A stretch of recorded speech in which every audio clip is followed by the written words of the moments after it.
Amiga, no te mueras. Óyeme estas palabras que me salen ardiendo y que nadie diría si yo no las dijera. Amiga, no te mueras. Yo soy el que te espera en la estrellada noche, el que bajo el sangriento sol poniente te espera. Pablo Neruda. Este es un poema que lo escribió Pablo Neruda y que expresa la literatura y la poesía en su esplendor. Y es que la literatura son letras expresadas con sentimiento. Muchas desean expresar alegría, otras desean expresar euforia, otras pueden expresar cualquier tipo de situación que el autor que las está diciendo siente o está pasando. Puede expresar una vivencia, puede expresar una carencia de algo, puede expresar abundancia o cualquier otro sentimiento que el autor, el que las escribe y las dice, está pasando en ese momento. Y es que la literatura es una elocuencia.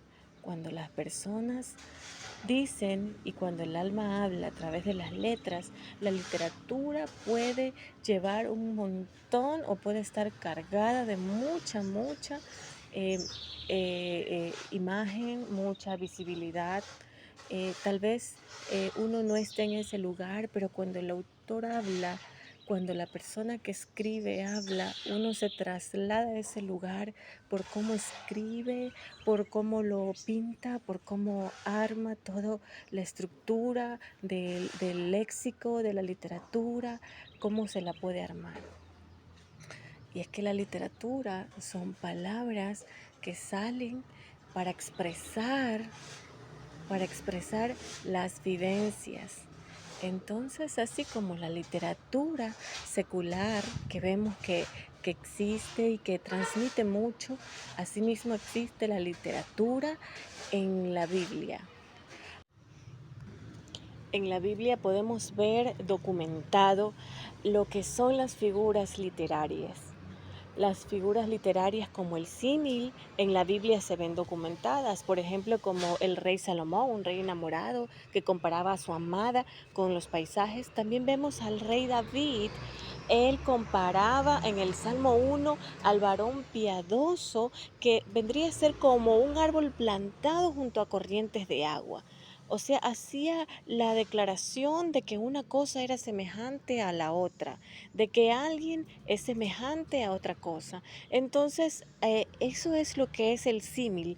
El símil data desde antes del Nuevo Testamento. En el Antiguo Testamento está datado ahí. También podemos ver que asimismo otra figura literaria documentada en la Biblia es la metáfora. Cuando nuestro Señor Jesús vino aquí a la tierra, Él hablaba metafóricamente. Por ejemplo, cuando Él dijo, vosotros sois la luz del mundo. Cuando el Señor Jesús dijo que éramos la luz del mundo en Mateo 5, capítulo 5, versículos 3 y 14, no quiso decir nada más que nosotros teníamos que ser vistos por los hombres por nuestras buenas obras, no que éramos una luz. Tal vez algunas personas puedan interpretar equivocadamente como que nosotros somos una luz, que tenemos que brillar, se pone una diademita y brilla. No, cuando el Señor Jesús dijo que nosotros éramos la luz del mundo, era para que el resto de las personas vieran nuestras buenas obras. Y es ahí donde aparece la metáfora documentada en el Nuevo Testamento con nuestro Maestro, el Señor Jesucristo. Podemos ver la metáfora en esos tiempos. Entonces, esto enriquece la predicación. Estas figuras literarias enriquecen la predicación. Por ejemplo, el Señor Jesús hablaba y la gente le podía entender por las comparaciones que hacía o por la vivencia o la palabra viva que daba en el momento en el que estaba hablando. Por ejemplo, si usted le dice aún en el momento de que habla, usted está predicando y usted le habla y le dice, ustedes sois más malos que el diablo. Entonces, en ese momento la gente le va a entender, porque Satanás es malo, entonces va a decir, ah, no, pues si yo hago las cosas malas, hago alguna maldad, entonces me van a estar diciendo que yo estoy peor que él, que hace maldades. Entonces, así mismo, cuando uno predica, uno enriquece. Cuando el predicador enriquece la predicación con figuras literarias, ayuda muchísimo. Por ejemplo, un predicador como Gigi Ávila que diga, usted puede tener al Espíritu Santo. Y cuando usted tiene el Espíritu Santo, es como un hombre lleno de autoridad, es como un soldado lleno de autoridad que va dispuesto a guerrear, va a su batalla.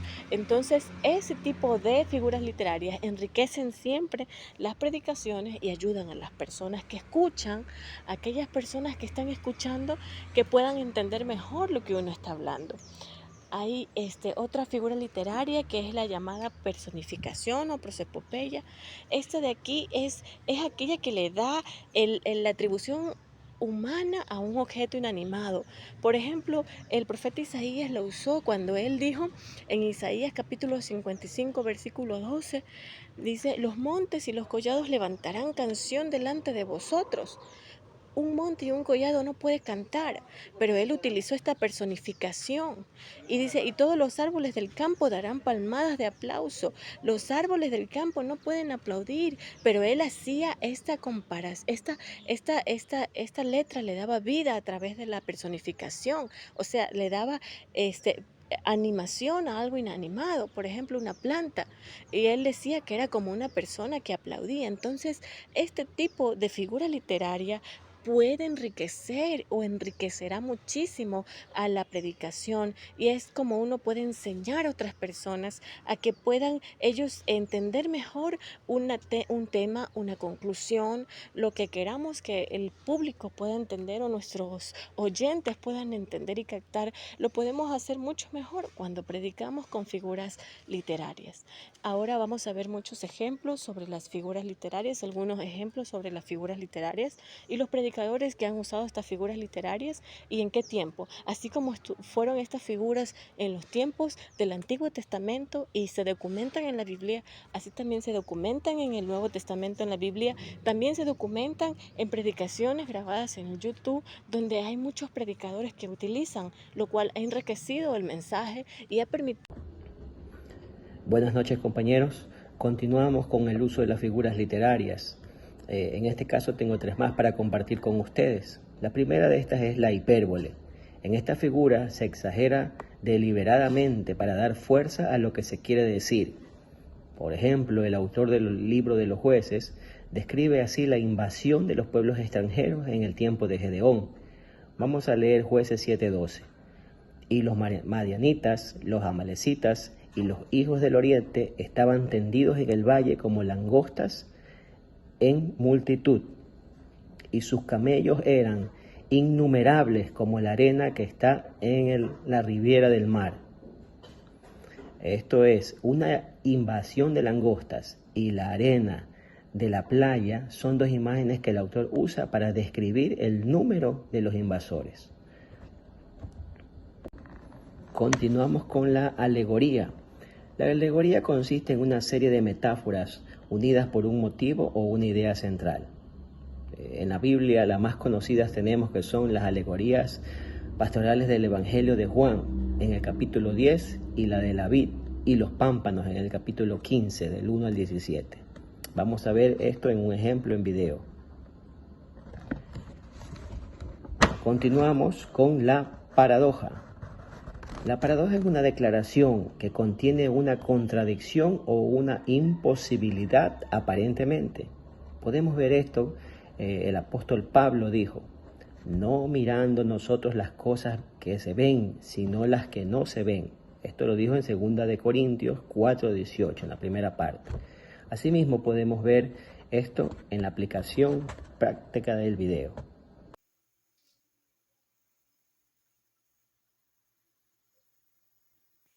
Continuamos estudiando las figuras literarias. La siguiente figura literaria es la sinécdoque.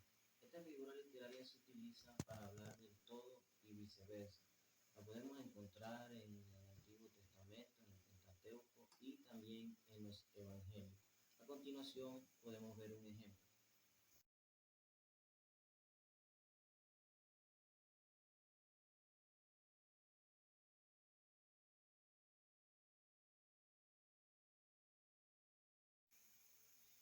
En Lucas capítulo 2 podemos ver que dice la escritura que aconteció que en aquellos días se promulgó un edicto de parte de Augusto César, que todo el mundo fuese empadronado. ¿Dónde vemos la sinécdoque? Aquí.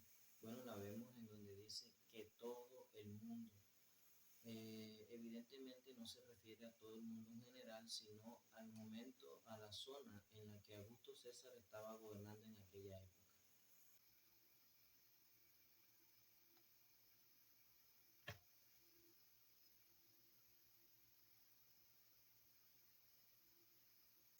El siguiente ejemplo de sinécdoque lo podemos ver en el Salmo 16, verso 9, donde dice la escritura: por tanto se alegró mi corazón y se gozó mi alma, mi carne también reposará confiadamente. ¿Dónde encontramos la sinécdoque? Podemos verla cuando se refiere a mi carne, no se está refiriendo solamente a los huesos, sino a la carne como un todo.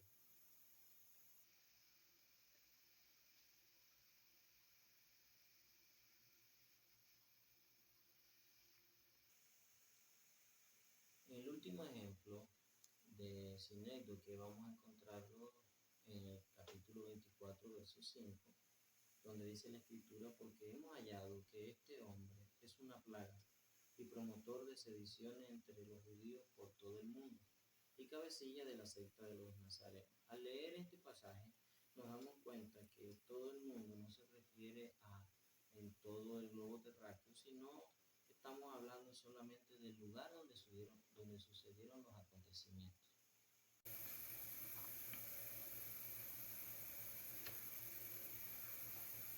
La siguiente figura literaria es la metonimia. Digamos que en la metonimia se pone la causa por el efecto y está estrechamente ligada a la sinécdoque. Por ejemplo, en Lucas capítulo 16, verso 29, dice la escritura, Jesús hablando: y a Abraham le dijo, a Moisés y a los profetas tienen, óigalo. Normalmente ellos entendían que tenían los escritos de los videntes.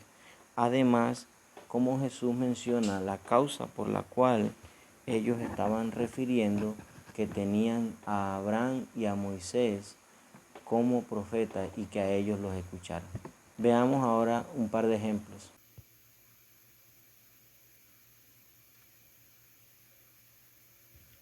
En este ejemplo de Primera de Juan, capítulo 1, verso 7, la escritura dice: pero si andamos en luz, como Él está en luz, tenemos comunión unos con otros y la sangre de Jesucristo nos limpia de todo pecado. ¿Dónde encontramos la figura literaria aquí de la metonimia? Bueno, la vemos en andar en luz. Lo que quiere decir es apartarnos del mal, apartarnos de las tinieblas. Al apartarnos del mal, siendo obedientes, siguiendo su palabra y andando como es digno de andar en la voluntad de Dios. Ahora, podemos ver también que dice que la sangre de Jesucristo nos limpia de todo pecado. La sangre representa el sacrificio de Jesucristo en la cruz del Calvario.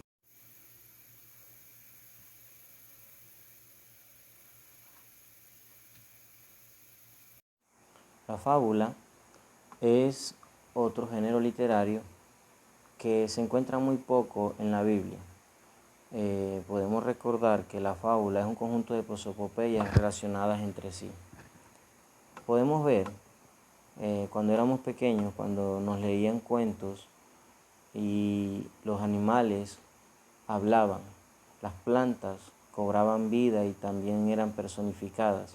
Ahora veamos un par de ejemplos acerca de la fábula.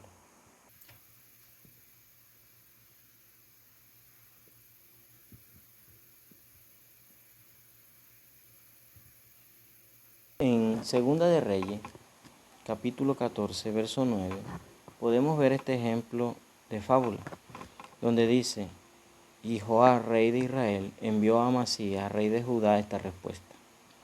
El cardo que está en el Líbano envió a decir al cedro que está en el Líbano: da a tu hija por mujer a mi hijo. Y pasaron las fieras que están en el Líbano y hollaron el cardo. Notamos cómo al cardo se le da la habilidad humana y toma una personificación.